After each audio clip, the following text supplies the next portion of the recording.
मगरमच्छ के बारे में अभी तक हम सभी ने यही सुना है कि वो कितने खतरनाक, खूंखार और जानलेवा होते हैं। शायद इसीलिए कोई इनके नजदीक जाने का रिस्क नहीं लेता है।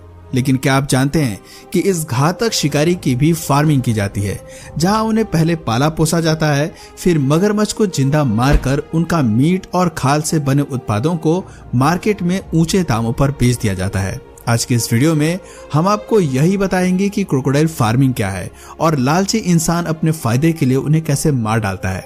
मगरमच्छ फार्मिंग के बारे में जानने से पहले हम मगरमच्छ के बारे में थोड़ा सा जान लेते हैं। Intro of crocodile. उबड़ खाबड़ शरीर, मजबूत जबड़ा और फुर्तीला इतना कि पल भर में ही शिकार को चट कर जाने वाला यह घातक शिकारी अफ्रीका, एशिया, ऑस्ट्रेलिया और अमेरिका में पाया जाता है। बेहद ही डरावना और बदसूरत सा दिखने वाला यह सरीसृप पानी और जमीन दोनों जगहों पर रहने में सक्षम होता है। इसे मुख्यतः दो प्रकार की प्रजातियों में बांटा जाता है। पहला मीठे पानी के मगरमच्छ और दूसरा खारे पानी के मगरमच्छ। मगरमच्छ की लंबाई की बात करें तो ये लगभग 5 से 7 मीटर तक लंबे होते हैं, जबकि इनका वजन 1000 से 1300 किलोग्राम तक हो सकता है। शरीर में इतना भारी भरकम होने के बावजूद एक नाइल क्रोकोडाइल की रफ्तार 30 से 35 किलोमीटर प्रति घंटा होती है, जबकि अमेरिकन क्रोकोडाइल की दौड़ने की स्पीड 32 किलोमीटर पर आवर होती है। अन्य जानवरों के मुकाबले इस शिकारी जीव का एक बाइट काफी मजबूत माना जाता है। आपको सुनकर हैरानी होगी कि एक बड़े मगरमच्छ का बाइट फोर्स 5000 पाउंड पर स्क्वायर इंच से भी ज्यादा होता है और यही इसकी सबसे बड़ी खासियत है जो मगरमच्छ को सफल शिकारी बनाती है। दोस्तों, इनका पाचन तंत्र यानी डाइजेस्टिव सिस्टम इतना कमाल का होता है कि ये हड्डियों और पत्थरों तक को आसानी से हजम कर जाते हैं। आपको बता दें कि इनका जीवन काल 100 साल तक का हो सकता है। Crocodile farming. अब तो आप समझ ही गए होंगे कि मगरमच्छ कितने खतरनाक होते हैं, लेकिन इसके बावजूद कुछ देश ऐसे हैं जहां इनका धड़ल्ले से व्यापार होता है। इन देशों में सबसे आगे थाईलैंड है, जो मगरमच्छ की स्किन से बने तमाम तरह के प्रोडक्ट्स बड़े पैमाने पर सप्लाई करता है। वर्तमान समय में ये बिजनेस इतना बढ़ गया है कि इसके लिए क्रोकोडाइल फार्मिंग की जाती है। क्रोकोडाइल फार्मिंग के अंतर्गत कई तरह के काम किए जाते हैं, जैसे मगरमच्छ के अंडों का रख रखाव, मगरमच्छ को खाना खिलाना, उसकी देखभाल करना और बड़े होने पर उनको काट देना। क्रोकोडाइल फार्मिंग के लिए किसी बड़े फार्म में सबसे पहले मगरमच्छ के अंडों को सुरक्षित स्थान पर रखा जाता है।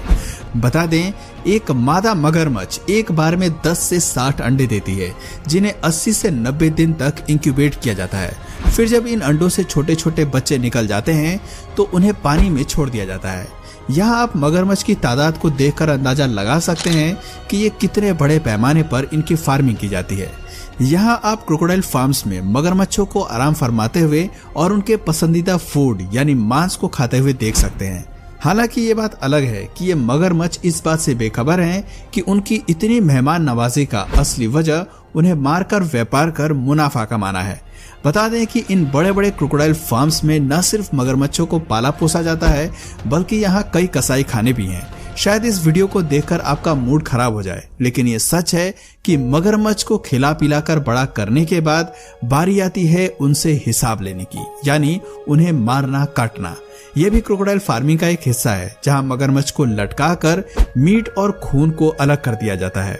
मगरमच्छ के मीट को मशीन की मदद से स्टोर करके मार्केट में सप्लाई के लिए आगे भेज दिया जाता है। इसके अलावा मगरमच्छ की खाल को अच्छी तरह से साफ करके कई उत्पाद बनाए जाते हैं, जैसे जूते, पर्स, बैग इत्यादि। अब बात करते हैं क्रोकोडाइल फार्मिंग की शुरुआत कैसे हुई, यानी इसका इतिहास क्या है। History of crocodile farming.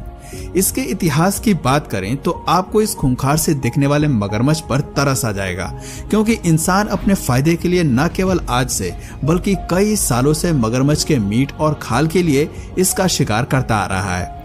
इसका सबसे पहले कमर्शियल यूज 1800 के दशक में नॉर्थ अमेरिका में शुरू हुआ था। बताते हैं कि पहले विश्व युद्ध के बाद 1865 के बीच इसके खाल से बने चमड़े, जूते, बैग और बेल्ट आदि प्रोडक्ट्स काफी डिमांड में थे। उस वक्त इनकी इतनी डिमांड थी कि अमेरिका के कई कारखानों में बड़े पैमाने पर मगरमच्छों का शिकार कर उन्हें प्रोसेस किया जाता था। फिर 1950 के बाद साउथ अमेरिका में भी मगरमच्छ का शिकार करना शुरू हो गया। सेकेंड वर्ल्ड वॉर के बाद इसकी मांग इतनी बढ़ गई कि अमेरिका, ऑस्ट्रेलिया, साउथ एशिया और प्रशांत महासागर के कुछ द्वीप पर इनके कारखाने खोले गए। इस तरह जैसे जैसे समय बीतता चला गया, इसकी डिमांड बढ़ती गई और क्रोकोडाइल फार्मिंग होने लगी। आज के समय में ये इतना बड़ा बिजनेस बनकर उभरा है कि हर देश इसमें अपना हाथ आजमाना चाहता है। फायदे का बिजनेस है क्रोकोडाइल फार्मिंग। जानकारों के अनुसार कमर्शियल क्रोकोडाइल फार्मिंग मुनाफे का सौदा है। हालांकि इस काम की शुरुआत के 3 से 4 साल तक आपको काफी मोटी रकम लगानी पड़ेगी। फिर जैसे जैसे आपको काम समझ में आएगा तो मानो आप पर पैसों की बारिश होने लगेगी। इस बिजनेस को शुरू करने के लिए न केवल पैसा बल्कि काफी बड़ी जगह की जरूरत होती है, जहां लाखों की संख्या में मगरमच्छों को आराम से पाला जा सके। आपको बता दें कि वर्तमान समय में इंटरनेशनल मार्केट में मगरमच्छ की खाल के बने प्रोडक्ट्स की काफी डिमांड है। एक्सपर्ट्स की माने तो इस बिजनेस में मुनाफा ही मुनाफा है। शायद इसीलिए दुनिया भर में इसके इतने फार्म्स खुल चुके हैं कि हर कोई बस इसी बिजनेस को करना चाहता है। हालांकि इस तरह की फार्मिंग करना कोई मछली पालने जैसा नहीं है। इस बिजनेस को शुरू करना काफी मुश्किल है। इसके लिए न सिर्फ केवल मोटी रकम और जगह की जरूरत पड़ती है, बल्कि तमाम तरह की परमिशंस लेनी पड़ती है। कानूनी मंजूरी मिलने के बाद ही मगरमच्छ फार्मिंग की शुरुआत की जा सकती है। लेकिन अगर एक बार कोई इस बिजनेस में सेट हो जाता है तो फिर उसकी बल्ले बल्ले है। सबसे ज्यादा मगरमच्छ फार्मिंग कहाँ होती है? समुद्र प्रकन क्रोकोडाइल फार्म विश्व का सबसे बड़ा क्रोकोडाइल फार्म है। आपको बता दें, थाईलैंड मगरमच्छ फार्मिंग का गढ़ माना जाता है। यहाँ चल रहे कई फार्म्स के अपने स्लॉटर हाउस भी हैं। यहाँ टूरिस्ट भी फार्म्स को देखने के लिए आते हैं। लेकिन एनिमल लवर्स के लिए ये बड़े दुख की बात हो सकती है, क्योंकि यहाँ मगरमच्छ के मीट, उनकी कीमती खाल और ब्लड के लिए उन्हें जिंदा ही काट दिया जाता है। थाई फिशरी डिपार्टमेंट की माने तो यहाँ 1000 से अधिक फार्म्स हैं, जिनमें करीब 12 लाख मगरमच्छों को पाला जाता है। जानकारी के लिए बता दें कि श्री आयाशु क्रोकोडाइल फार्म थाईलैंड के सबसे बड़े फार्म में से एक है, जिसे 35 साल से भी ज्यादा समय हो गया है। थाईलैंड के बाद ऑस्ट्रेलिया और साउथ अफ्रीका में यह व्यवसाय काफी फल फूल रहा है। बता दें कि फैशन इंडस्ट्री में ऑस्ट्रेलियन फार्म्स के मगरमच्छ के खाल से बने प्रोडक्ट्स की बहुत बड़ी मांग है। मगरमच्छ के मीट की कीमत। थाईलैंड के फुकेत में कई ऐसे फार्म्स हैं जहां मगरमच्छ के लिए कसाई खाने चालू हैं। यहां लाइसेंस लेकर मगरमच्छ के मीट का बिजनेस किया जाता है। जहां इंडिया में चिकन और मटन की काफी डिमांड रहती है, वहीं थाईलैंड समेत अन्य कई देशों में मगरमच्छ के मीट की काफी डिमांड है। बता दें कि इसका मीट 570 रुपए प्रति किलो में बिकता है। मगरमच्छ की स्किन से बने बैग की कीमत। दोस्तों, अंतरराष्ट्रीय बाजार में मगरमच्छ की खाल से बने बैग्स, पर्स, जूते और बेल्ट की काफी हाई डिमांड रहती है। आपको बता दें कि इनकी खाल से बने एक बैग की कीमत लगभग 1.5 लाख रुपए है, जबकि लेदर सूट्स की कीमत करीब 4 लाख रुपए। दवाइयों में भी काम आता है इसका खून।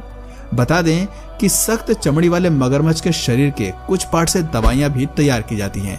इसलिए मगरमच्छ के खून और पित्त की भी खूब डिमांड रहती है। इसके 1 लीटर खून की कीमत 1000 रुपए और पित्त का दाम 76,000 रुपए तक है। बता दें कि मगरमच्छ फार्म्स अपने प्रोडक्ट्स को दूसरे देशों में एक्सपोर्ट भी करती हैं, लेकिन पिछले कुछ सालों में इस बिजनेस में गिरावट आई है।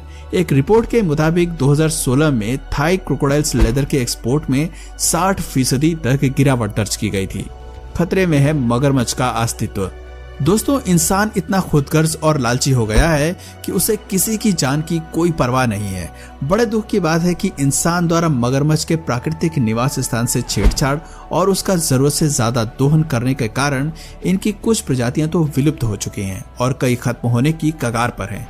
अगर इंसानों ने मगरमच्छ फार्मिंग पर लगाम नहीं कसी तो वो दिन दूर नहीं जब इनका अस्तित्व खत्म हो जाएगा। तो दोस्तों, आपका इस तरह की फार्मिंग पर क्या ख्याल है, कमेंट करके जरूर बताइए। और अगर इस वीडियो से आपको कुछ नया जानने या सीखने को मिला तो प्लीज इस वीडियो को अपने फ्रेंड्स और फैमिली तक जरूर शेयर करें।